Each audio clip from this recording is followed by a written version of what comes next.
Welcome back to Founding Chronicles, where we explore the hidden and unforgettable stories of America's past. Before we dive in, don't forget to like, share, and subscribe, and hit that bell icon so you never miss a journey into history. Today, we bring you a story of courage, defiance, and a fight for justice that echoes through time. This is the tale of Joseph Carter, the slave who took revenge from the oak tree. The sun rose slowly over the sprawling fields of a small Virginia plantation, its golden light spilling across the damp earth and the rows of tobacco that stretched toward the horizon.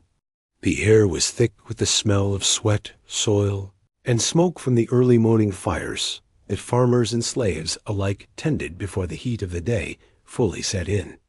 Among those who moved quietly through the fields was Joseph Carter, a man whose back had known the cruel kiss of the whip more times than he could count, whose hands bore the calluses of decades spent bending, planting, and harvesting for the profit of another.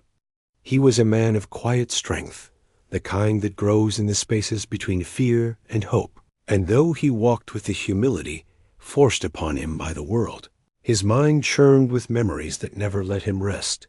Joseph's life had been defined by suffering from the moment he could remember. Born in the cramped quarters of a smoke-darkened cabin, he had learned early that survival demanded more than strength. It demanded silence. The overseer, a man named Silas Green, had made it his personal mission to break every spirit under his watch. Green walked the plantation like a predator, whip in hand, his eyes scanning for the smallest infraction, the slightest sign of resistance. A dropped basket of tobacco, a word muttered under one's breath, a glance held too long in defiance, each was enough to earn the lash. Joseph had endured these punishments countless times, each strike a reminder that his body belonged to another, his life measured only in labor and obedience. Yet, despite the fear that Green inspired, Joseph carried a fire within him that no whip could extinguish.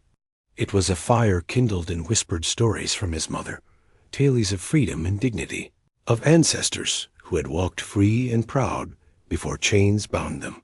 He remembered her voice, low and firm, telling him that one day the world would right itself, that no man had the right to strip another of his humanity. Those words had followed him into adulthood, simmering beneath the surface as he toiled in the fields, planting, harvesting, and bending beneath the sun, each day a reminder of the injustice that ruled his world.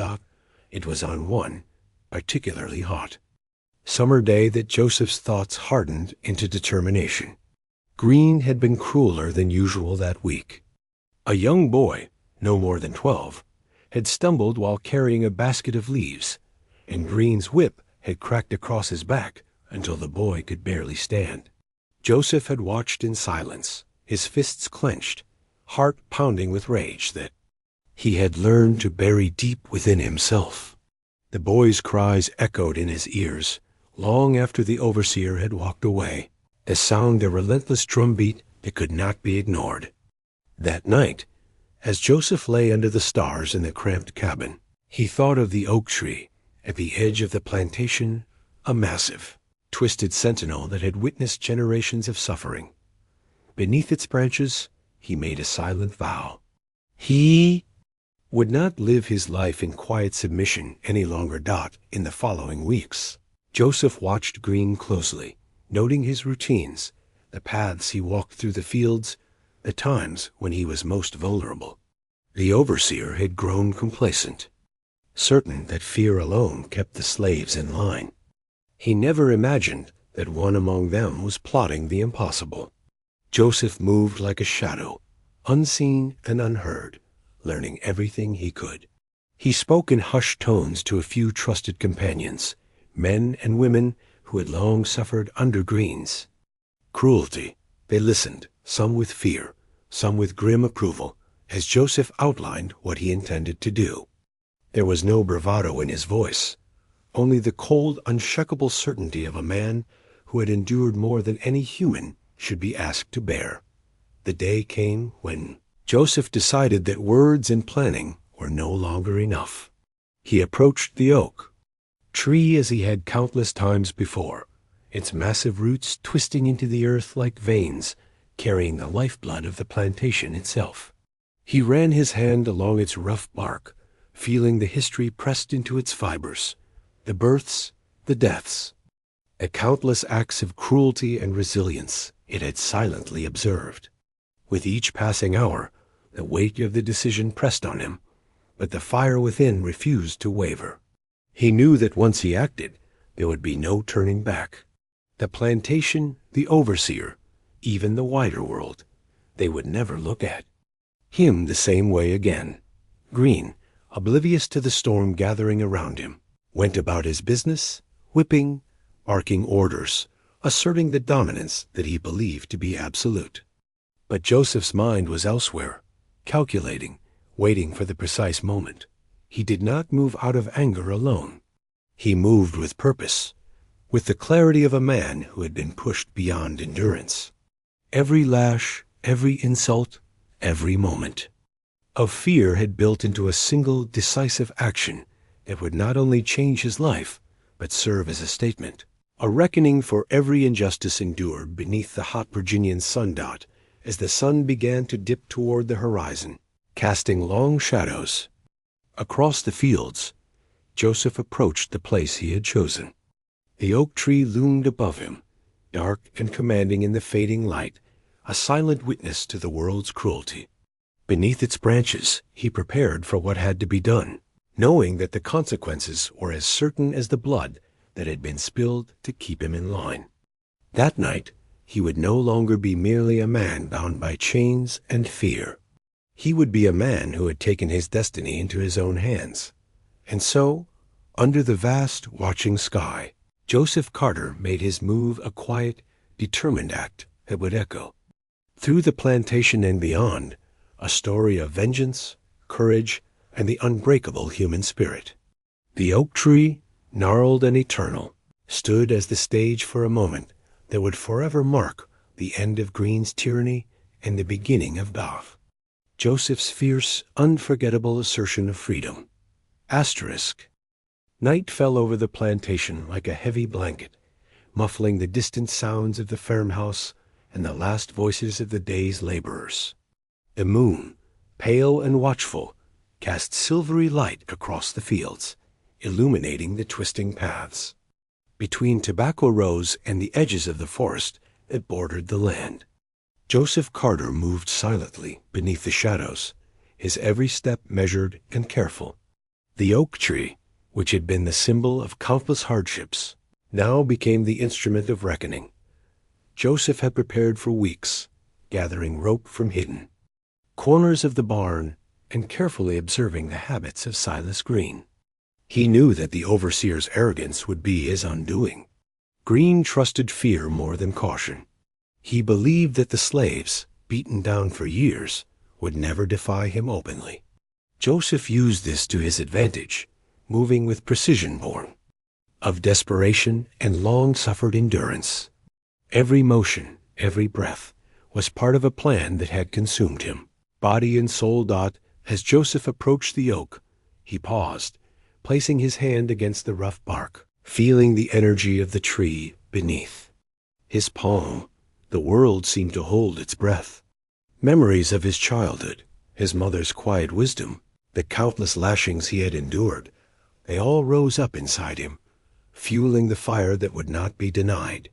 He tied the rope with the care of a man performing a ritual, knowing that each knot was a step closer to justice, a step toward reclaiming the dignity that had been stolen from him. The overseer, Green, was oblivious. He had been drinking, as he often did in the evenings, boasting to himself about the absolute control he held over the plantation. He wandered near the edge of the fields, swinging the whip lazily over his shoulder, occasionally shouting at a Sunday late straggler or inspecting a fence post. Joseph watched from the shadows, waiting for the perfect moment. His heart pounded, but not with fear. It beat with the steady rhythm of a man who had chosen his path and accepted whatever consequences would come. Finally, the moment arrived. Green paused beneath the oak tree, unaware that the same branches that had once shaded him in idle arrogance would soon witness his fall. Joseph emerged from the shadows, swift and silent, moving like a shadow himself. He had no time for hesitation. Every second counted. Green turned at the sound of a branch, cracking underfoot, eyes wide with the first hint of alarm. But it was too late. The rope, thick and unforgiving, was already in Joseph's hands, and the oak's low-hanging limb, gnarled and strong, was ready to bear the weight of justice.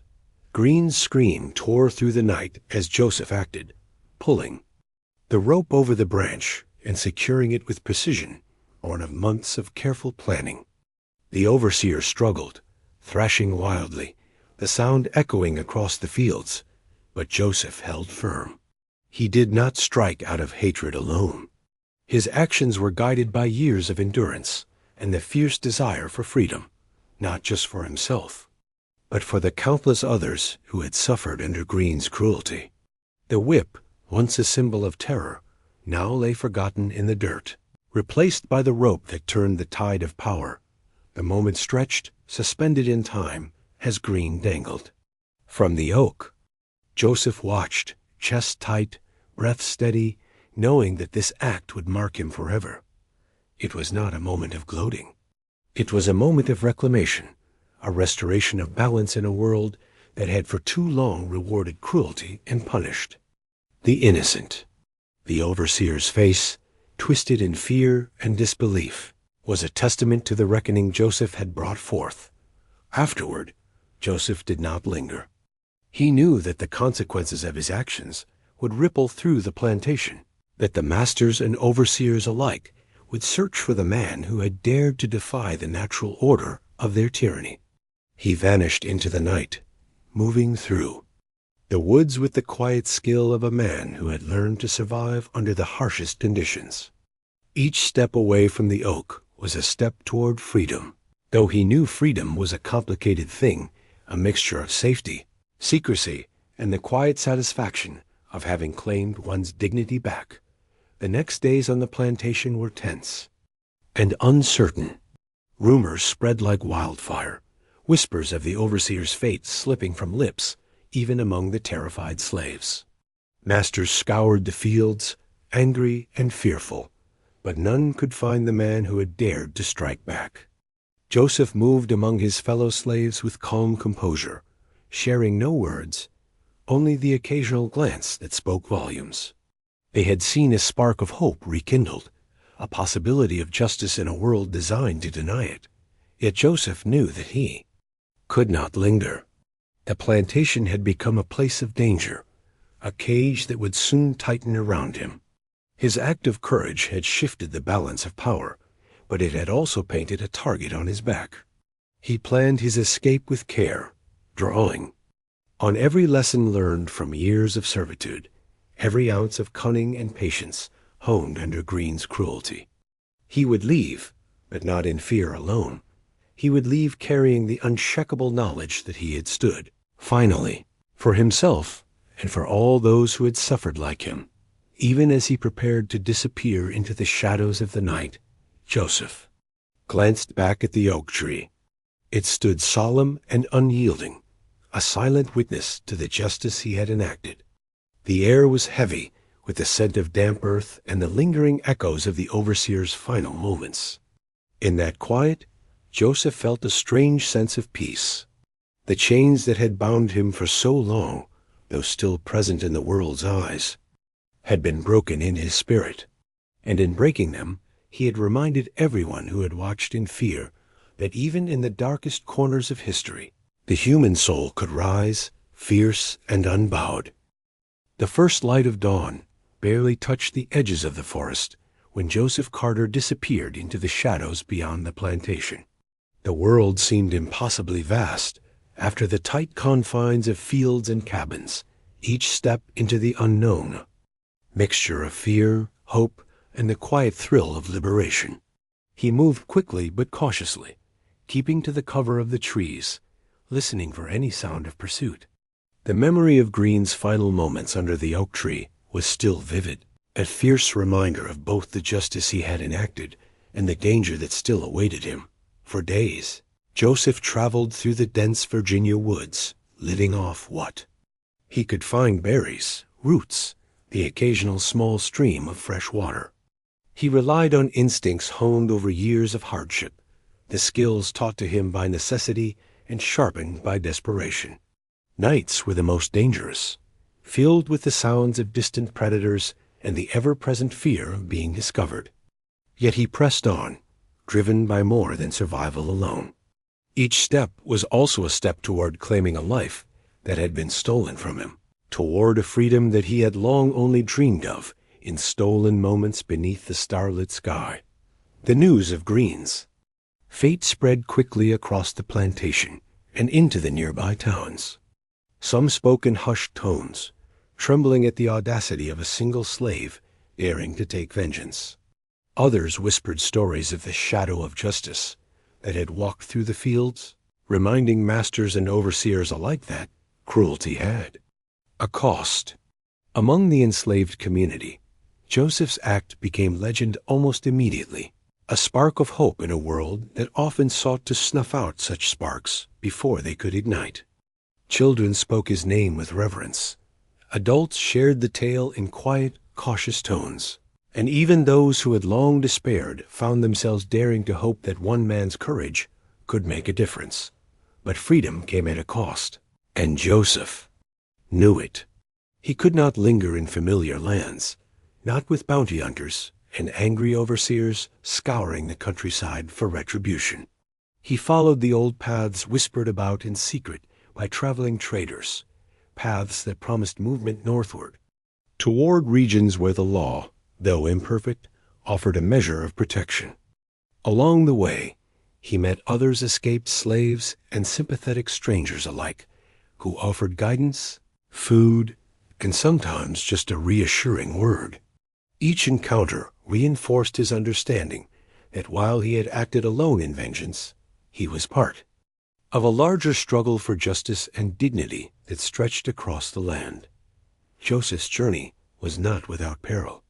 Once he narrowly avoided a patrol of men riding horseback, their faces hard with suspicion and cruelty. He flattened himself against the underbrush, heart pounding, listening as they passed, their voices carried on the wind, unaware of the shadow that had slipped past them. On another occasion, he found refuge in the cabin of an old widow, who hid him beneath her floorboards during the day, feeding him bread and milk and speaking softly of her own losses and regrets. These small acts of kindness reminded him that humanity persisted, even in the cruelest of times, that even in darkness, there were those willing to act with courage and compassion. Word of Green's death continued to travel, taking on a life of its own. Plantation owners met in secret, fearful of insubordination, while local newspapers, those that dared report anything about slave uprisings, hinted at the audacity of a single man challenging the order of society. Joseph Carter's name became a symbol, whispered in fear by those who wielded power and in hope by those denied it. For him, these whispers were both a blessing and a danger. They affirmed the significance of his actions, yet they also ensured that every step forward had to be taken with care. Every night spent in shadow and silence dot as Joseph moved further north. He began to encounter communities where the institution of slavery was weaker, where people were beginning to openly question its morality, and where networks existed to help those escaping bondage. He joined them when he could, sharing his story in fragments, listening to the tales of others, learning that his struggle was part of a vast, unbroken chain of suffering and resistance. Though he carried the memory of the overseer's end, he also carried something far more precious, the knowledge that courage, when wielded with purpose, could change the course of a life, and perhaps even inspire change across generations. Yet Joseph never allowed himself to become complacent. He remained vigilant, aware that danger could appear at any moment.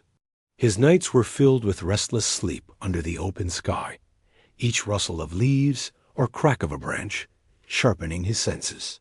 His days were spent moving through forests, fording streams, and navigating the countryside with a combination of intuition, learned skill, and the guidance of those who had made similar journeys. And always the oak tree remained in his mind, a reminder of the moment when he had taken control of his destiny, when he had stood against oppression and refused to bow any longer. By the time Joseph reached communities in the northern states, the narrative of his courage had preceded him. People spoke of the slave who had struck back, the man who had used the tools of his oppression to claim justice. While the authorities saw a threat, those who believed in freedom saw a hero. Joseph lived among them carefully, often moving from town to town, sometimes finding work, sometimes hiding, always aware that the past could catch up at any moment. Yet within him burned a steady flame of purpose. He had acted once, decisively, and in doing so had declared that no man, no matter how powerful, could strip him of his humanity without consequence. Even as he settled in small, hidden communities, Joseph remained a figure of quiet legend. Families would whisper his story to children. Travelers would recount it in inns and taverns, and those who had suffered like him drew courage from the knowledge that resistance was possible. In this way, Joseph Carter's act beneath the oak tree rippled outward, influencing countless lives, shaping the dreams and hopes of those who yearned for justice in a world built on cruelty. Years passed, yet the memory of that night beneath the oak tree remained vivid in Joseph Carter's mind, as if etched there by fire. Time had a way of smoothing over pain, of muting the sharp edges of fear, but the truth of his courage never faded. In the quiet corners of northern towns, among communities that welcomed those fleeing bondage, Joseph found a measure of peace. He built a life not defined by fear, but by resilience, a life in which the scars of the past became reminders of the strength required to survive. He took on work wherever he could, laboring alongside others who understood the cost of freedom. Each day was a mixture of toil and hope, of cautious optimism and vigilance. Joseph rarely spoke of Green or the plantation openly, yet the story of the oak tree, of the overseer's fall, spread nonetheless, carried by word of mouth, whispered, between those who longed for justice and those who remembered the cost of silence. To the enslaved who heard it, his tale was a beacon. To the oppressors, a chilling warning that cruelty could provoke consequences they never imagined. Joseph's life was not without sorrow. Friends and companions lost along the way haunted him, their absence a constant reminder of the price of survival in a world hostile to those who dared to resist. But he found solace in community, in the bonds formed with others who had suffered, and persevered. Families he aided, strangers he sheltered, and the children he inspired became living testaments to the fact that courage could ripple across time, touching hearts and altering destinies. In their lives, Joseph saw the echoes of his own struggle, a continuation of hope born from courage. He never forgot the oak tree, either. In his mind, it remained a monument, a witness to a moment that transcended fear and suffering. It was beneath that tree that he had reclaimed his dignity, that he had acted not in hatred, but in pursuit of justice. The story of Green's downfall, of a single man standing against tyranny, became something larger than Joseph himself, a symbol of resistance in a land built on oppression. Even decades later, whispers of the slave who dared to strike back were recounted in small communities, their truth growing in power with each telling in his later years. Joseph lived quietly, a man who had endured and overcome, yet one who carried the weight of memory with humility. He spoke sparingly of his past, allowing the world to believe in him what it would, but never hiding the lesson he had learned, that courage was not defined by the absence of fear, but by the decision to act in spite of it. To the young and vulnerable, he became a mentor, a quiet guide who shared wisdom forged in suffering, teaching them that justice, when earned, could ignite change even in the darkest circumstances. As he looked back on his life, Joseph understood the paradox of freedom. It was not simply the absence of chains or the flight from oppression. It was the reclamation of self, the courage to stand when all around demanded submission, the unshakable belief that one human being could assert dignity in a world that often sought to deny it. His act beneath the oak tree was the defining moment, but it was only part of the story. True freedom, he had learned, was a lifelong pursuit, shaped by every decision, every act of courage, and every quiet refusal to bow to cruelty. And so, Joseph Carter's legacy endured, not merely in the tale of vengeance, but in the countless lives he touched afterward, in the hope he inspired, the courage he demonstrated, and the reminder that even in a society built on oppression, one person could rise, defy injustice, and leave a mark that would outlast fear and time itself. The oak tree, gnarled and silent, continued to stand, a witness to history, a monument to resilience, and a symbol of the power that resides in a single determined soul. The story of Joseph Carter, the slave who took revenge from the oak tree, lives on, a testament to human endurance, defiance, and the eternal pursuit of dignity. It is a story of pain and triumph, of fear transformed into courage, of oppression met with unflinching resolve. And in the hearts of those who hear it, it carries a timeless message that even in the darkest chapters of history, the human spirit can rise, fierce and unbroken, leaving a legacy that no cruelty can ever erase.